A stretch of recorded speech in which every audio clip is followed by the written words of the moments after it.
आइए साथियों, आज की इस वीडियो में बात करते हैं निपुण भारत मिशन के अंतर्गत बुनियादी भाषा एवं गणित प्रशिक्षण की। ब्लॉक स्तरीय प्रशिक्षण 2023-24।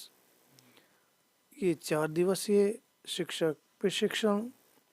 साथियों, जैसा कि हमने पहली वीडियो में जाना, ये प्रशिक्षण आधारशिला क्रियान्वयन संदर्शिकाएं तथा कार्य पुस्तिकाओं पर आधारित है।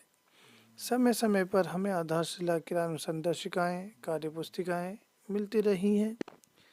पिछले सत्र में जो हमें कार्य पुस्तिकाएं मिली थी उसमें 22 सप्ताह का कोर्स था, और इस सत्र में जो हम लोगों को ये कार्य पुस्तिकाएं आधारशिला क्रियान्वयन संदर्शिकाएं मिली है उसमें 25 सप्ताह का कोर्स है। तो साथियों, इससे पहले वीडियो में हमने बात की दिवस 1 सत्र 1, और अब बात करते हैं साथियों दिवस 1 और उसका सत्र दूसरे सत्र में FLN मिशन वर्ष 2022-23 के अंतर्गत कक्षीय प्रक्रियाओं के दौरान प्राप्त अनुभव पर चिंतन। तो साथियों, देखते हैं जो इसमें चर्चा होनी है। भाषा शिक्षण के दौरान कक्षीय प्रक्रिया के क्या अनुभव रहे। गणित शिक्षण के दौरान कक्षीय प्रक्रियाओं के क्या अनुभव रहे। कक्ष में व्यवहारगत परिवर्तन के क्या अनुभव रहे, उन पर चर्चा करें।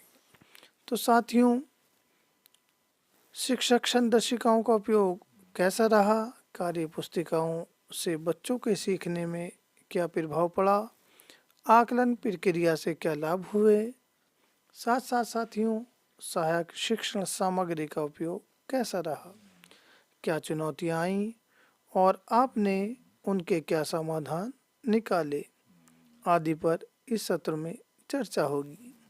साथियों, जैसा कि हमने अनुभव किया तो उसके बारे में थोड़ी सी बातचीत कर लेते हैं। तो साथियों, आप सभी ने पिछले साल अलग अलग चुनौतियों से जूझते हुए तमाम प्रतिकूल स्थितियों में भी अपने अपने कार्य को सुचारू रूप से संपन्न किया है।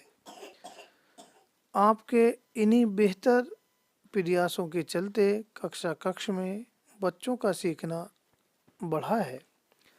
बहुत से बच्चे स्कूल निपुण घोषित होने लगे हैं। उम्मीद है कि ये कारवां आगे भी बढ़ता रहेगा और हम सभी मिलकर प्रदेश की शिक्षा व्यवस्था की बेहतरी के लिए कार्य करते रहेंगे।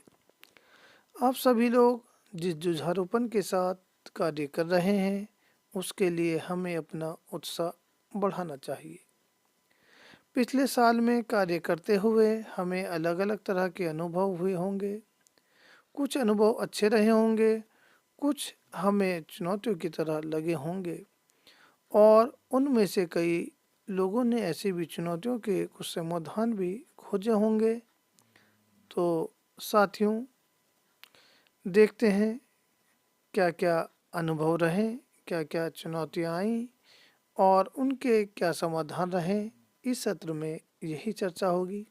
तो सबसे पहले साथियों, मैं आपके सामने अपना कुछ अनुभव रखना चाहूँगा। पिछले वर्ष में कक्षीय अवलोकन और डेमो के दौरान मुझे कुछ स्कूलों में मौखिक भाषा विकास से जुड़े कक्षीय प्रक्रिया के दौरान बहुत ही अच्छे अनुभव हुए। जैसे एक स्कूल में मैंने देखा कि भाषा के शिक्षक ने अपने हाथ में ही एक ऐसा चित्र पोस्टर बना रखा था और उस पर बच्चों के साथ कार्य करवा रहे थे। विभाग द्वारा भेजे गए सभी चित्र चार्टों पर वे कार्य करा चुके थे। शिक्षक चित्र पर अच्छी चर्चा करवा रहे थे। सबसे पहले तो उन्होंने छात्राओं से बंद छोर के प्रश्न पूछे और उसके बाद ऐसे खुले छोर के प्रश्न पूछे जो उस चित्र और बच्चों के अनुभव से जुड़े हुए थे। चुनौती की बात करूं तो मैंने देखा कि आकलन करने और ट्रैकर भरने में शिक्षकों को समस्या आ रही थी। फिर मैंने उन शिक्षकों से संवाद करके आकलन ट्रैकर पर कैसे कार्य किया जाएगा उसका डेमो करके दिखाया। कुछ स्कूलों में मैंने डिकोडिंग पर कार्य के दौरान अनियमितता देखी। शिक्षक डिकोडिंग के सभी चरणों जैसे ध्वनि जागरूकता, वर्णाक्षर पहचान, ब्लेंडिंग, शब्द पठन, वाक्यांश की गतिविधियों पर क्रम से कार्य नहीं करा रहे थे। ऐसे में मैंने उन्हें डेमो करके दिखाया और डिकोडिंग आधारित वीडियो भी देखने को दिया। इसके बाद से उन शिक्षकों की कक्षाओं में कुछ बदलाव दिखाई दिए। ये मेरा थोड़ा सा अनुभव रहा साथियों। अब इसी सत्र में चुनौतियां हमें अकादमिक ही रखनी है, व्यवहारगत चुनौतियां आदि नहीं रखनी है। अनुभव लिखते समय ध्यान रखें कि वह अनुभव खुद का हो, उसके पुख्ता उदाहरण हो। अगर उससे संबंधित कोई चित्र दिखाया तो उसे भी रखा जा सकता है। चुनौतियों के समाधान बताते समय ये ध्यान रखें कि समाधान ऐसे हों जो स्कूल के संसाधनों के उपयोग से संभव हो। साथियों, समूह में चुनौतियों का निर्धारण करते समय वास्तविक चुनौतियों को खोजने में ज़्यादा ध्यान लगाएं। इसके लिए आप ट्रिपल वाई मेथड का इस्तेमाल कर सकते हैं। चुनौतियां हमें अकादमिक शिक्षण प्रक्रिया से संबंधित ही रखनी है और अन्य प्रशासनिक व्यवस्थागत चुनौतियां जैसे स्कूलों में कम शिक्षक, स्कूल से ज़्यादा दूरी, बच्चों का अनियमित तरीके से स्कूल आना आदि नहीं रखना है। सकारात्मक बदलाव लिखते समय ध्यान रखें कि वे अनुभव खुद का हो, उसके पुख्ता उदाहरण हो। अगर उससे संबंधित कोई चित्र आदि है तो उसे भी रखा जा सकता है। चुनौतियों के समाधान बताते समय ध्यान रखें कि समाधान ऐसे होने चाहिए जो स्कूल के संसाधनों के उपयोग से संभव हो। समूह में चुनौतियों का निर्धारण करते समय वास्तविक चुनौतियों को खोजने में ज़्यादा ध्यान लगाएं। इसके लिए आप ट्रिपल वाई पद्धति का इस्तेमाल कर सकते हैं। ट्रिपल वाई पद्धति क्या है तो साथियों देखते हैं। इस पद्धति द्वारा प्रश्नोत्तर का उदाहरण नीचे देखा जा सकता है, जैसा कि साथ में आप स्लाइड में देख रहे हैं। स्थिति: बच्चे कक्ष में मौखिक भाषा के कालांश में ठीक ढंग से प्रतिभाग नहीं करते। बच्चे ठीक ढंग से प्रतिभाग नहीं करते तो क्यों नहीं करते? तब उत्तर आ सकता है क्योंकि शिक्षक ठीक ढंग से निर्देश नहीं देते, सामग्री नहीं है जिसके आधार पर कक्ष की प्रक्रियाओं को आगे बढ़ाया जा सके।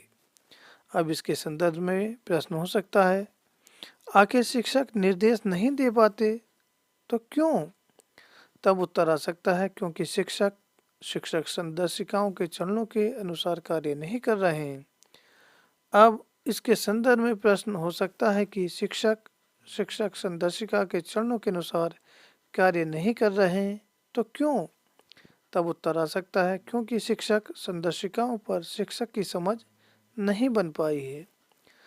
अब यहाँ पर वास्तविक चुनौती ये मानी जा सकती है कि संदर्शिकाओं पर शिक्षक की समझ नहीं बन पाई है।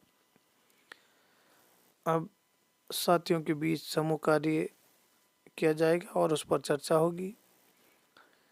भाषा शिक्षण के दौरान कक्षा 1 से लेकर 5 तक की कक्षीय प्रक्रिया से जुड़े अनुभव कैसे रहे, क्या चुनौतियाँ आई और उनका समाधान किस तरह से निकाला गया।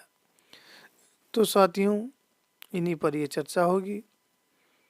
कक्ष में व्यवहारगत परिवर्तन जैसे बच्चों के लिए भयमुक्त वातावरण, बच्चों का टाइम ऑन टास्क, बच्चों का पीछे दोहराव वाली रणनीति में बदलाव आदि। तो साथियों, कुछ नया सीखने के लिए अनुभव, चुनौतियाँ, समाधान पर एक टीम के रूप में कार्य करना बेहतर होता है।